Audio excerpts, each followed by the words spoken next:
Hi hello నమస్తే అందరికీ.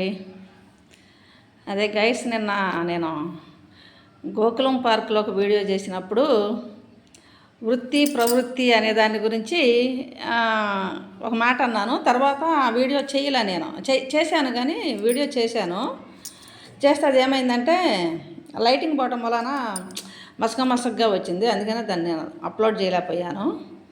అందుకని మళ్ళీ అంటే చూడటమే తక్కువ మంది చూస్తారు, మళ్ళీ అది సరిగ్గా లేకపోతే బాగుండదు అన్న ఉద్దేశంతో అది అప్లోడ్ చేయలేదు. అందుకని మళ్ళీ ఇది చేసి పెట్టాను మీకు. వృత్తి ప్రవృత్తి అంటే దీని గురించి ఎందుకు వచ్చింది అంటే, ఈ డిస్కషన్ ఎందుకు వచ్చింది అని చెప్పానంటే, ఫస్ట్ వృత్తి అంటే ఏంటి, ప్రవృత్తి అంటే ఏంటి అనేది మాట్లాడుకుందాం. వృత్తి అంటే ఏంటి? మనం చేసే పని ఏదైనా సరే, ఉద్యోగమైనా, వ్యాపారమైనా, ప్రొఫెషన్ అయినా, ఏదైనా చిన్న ఆఖరికి కూలి పనులు, రోజువారీ చేసే కూలి పనులైనా దాన్ని అంటే మనం బ్రతకటం కోసము, మన కుటుంబాన్ని పోషించుకోవటం కోసం, మన అవసరాలు తీర్చుకోవడం కోసం మనం చేసే పని ఏదైనా సరే దాన్ని వృత్తి అంటారు. ప్రవృత్తి అంటే ఏంటి? మన నడవడిక, మన వ్యక్తిత్వం, మన క్యారెక్టర్, మన మనస్తత్వం, ఇవన్నీ ప్రవృత్తి అంటారు. ఇప్పుడు చెబుతున్నా ఈ సబ్జెక్ట్ ఎందుకు వచ్చిందంటే, మాకు స్టేట్ బార్ ఎలక్షన్స్ జరుగుతున్నాయి. అయితే దాని క్రమంలో ఈ Amaravati advocates, high court advocates, Vijayawada అన్ని స్టేట్ బార్ అంటే అన్ని జిల్లాల నుంచి కూడా కంటెస్ట్ చేసే అడ్వకేట్స్, ఆ క్యాండిడేట్స్ ప్రచార నిమిత్తం వస్తున్నారనమాట. వస్తూ ఉంటే మాకు నిన్న చాలామంది వచ్చారు. నిన్న ఎవరంటే మీకు తెలిసే ఉంటుంది, పరకాల ప్రభాకర్ అనుకుంటా కదా, నాగవైష్ణవి వాళ్ళ పరకాల ప్రభాకర్ గారి డాటరు 10 ఏళ్ళు అవుతుంది అనుకుంటా. ఆ అమ్మాయిని, ఆ పాపని వాళ్ళ ప్రభాకర్ గారి వాళ్ళ ఫస్ట్ వైపు బ్రదరు అది తీసుకెళ్ళి ప్రాపర్టీ విషయంలోనే తీసుకెళ్ళి ఆ అమ్మాయిని చంపేసేసి క్రష్లో పడేసేస్తారు. పడేసేస్తే ఆ పాప చనిపోయింది. అప్పుడు సెన్సేషనల్ అయిపోయింది, బాగా కేసు సెన్సేషనల్ అయిపోయింది. చాలామంది అప్పటికి ఇప్పటికీ అది మర్చిపోలేదు. ఆ కేసు గుర్తుకొచ్చినప్పుడల్లా పాపం అనిపిస్తుంది.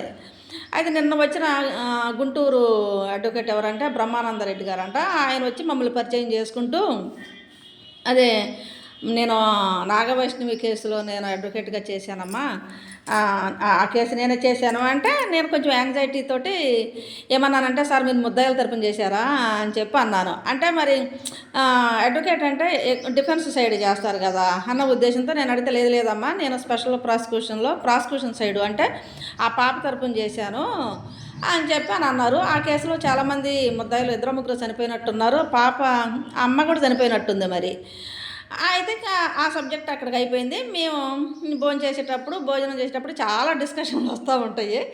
వచ్చినప్పుడు నేనేమన్నానంటే, ఈ బ్రహ్మానందరెడ్డి గారిని గురించి మాట్లాడుతూ, ముద్దాయిల తరపున ఆ పాపను అంత కర్కశంగా చంపేశారు. ఆ పాప తరపున అంటే ఆ ముద్దాయిల తరపున మెమో ఆఫ్ అపిరెన్స్ వేసి ఎలా చేస్తారు, మావాడు నిర్దోషి, మావాడు చేయలేదు, మావాడి మీద ఫాల్స్ కేసు ఇంపోజ్ చేశారని చెప్పని ఎలా మనం చేయగలము అని చెప్పానంటే, మా వాళ్ళు చాలామంది అంటే ఏమన్నారంటే, నువ్వైనా చేస్తావు, మన వృత్తి ధర్మం అది, ఒక 5 లక్షలు 10 లక్షలు ఇచ్చి బెయిల్ వేయమంటే నువ్వు వేయవా అని చెప్పని అన్నారు. అని అంటే నేను అన్నాను, నేను వేయను, 10 లక్షలు కాదు 10 కోట్లు ఇచ్చినా నేనైతే వేయను. ఎందుకంటే ముందు యాజ్ ఏ హ్యూమన్ బీయింగ్ మనం ఆ వృత్తి అనేది మనం బ్రతకటం కోసం మనం ఒక వృత్తిని ఎన్నుకున్నాము. అంతే తప్ప మనిషిగానే మనం కొన్ని విలువలు ఉంటాయి, విలువలు పాటించాలి. అదే ఇప్పుడు A324 లేకపోతే A326 అంటే ఆ కేసుల్లో అంటే దొంగతనం కేసు కానీ, మర్డర్, మానభంగం, ఈ కేసుల్లో అంటే సమాజానికి నష్టం కలిగిస్తున్నప్పటికీ కూడా ఆ చట్టం అనేది ఒకటి ఉంది కాబట్టి చట్టం చూసుకుంటుంది దాన్ని తప్పుల గురించి అని చెప్పి మనం వాళ్ళ తరపున వకాలత తీసుకొని వాదించవచ్చు. కానీ మరీ ఇలాంటి సెన్సేషన్ కేసుల్లో చిన్న పాపని అట్లాంటి వాటిలో అయితే ₹1,00,00,000 ఇచ్చినా నేను చేయను నేనైతే అని చెప్పి అని అన్నాను. అంటే అలాగే అంటారు, ఎవరైనా చేస్తారని చెప్పి అని అన్నారు. దానికంటే నేను చేస్తానని మీరు ఎలా అనుకుంటారు? ఇప్పుడు మనం ఎలా ఉన్నామో అందరూ అలాగే ఉంటారు అని చెప్పని అనుకోవటం పొరపాటు అండి.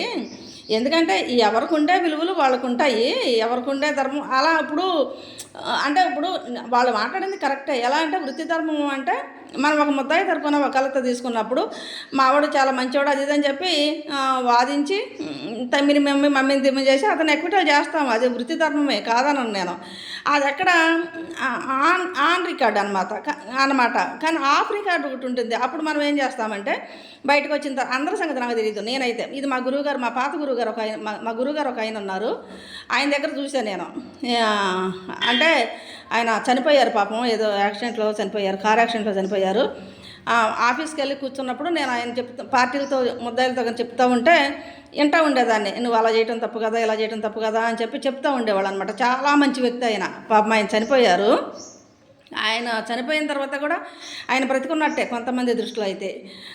అట్లా అనమాట. ఆఫ్ రికార్డు వచ్చినప్పుడు అరే అది తప్పు కదరా, ఇది చేయకూడదు కదరా, అట్లా చేయకూడదు కదా, ఇట్లా చేయకూడదు కదా అని చెప్తాము. అంటే అందరూ చెప్తారో లేదో నాకు తెలియదు, నేనైతే చెప్తా. అంటే దానివల్ల అడ్వకేట్స్కి కొంతమంది చెప్పే వాళ్ళకి కొంచెం నష్టమే జరుగుద్ది. ఎందుకంటే వాళ్ళు మళ్ళీ రాకపోయినప్పటికీ కూడా సామాజిక బాధ్యత అనేది ఉంటుంది కదా.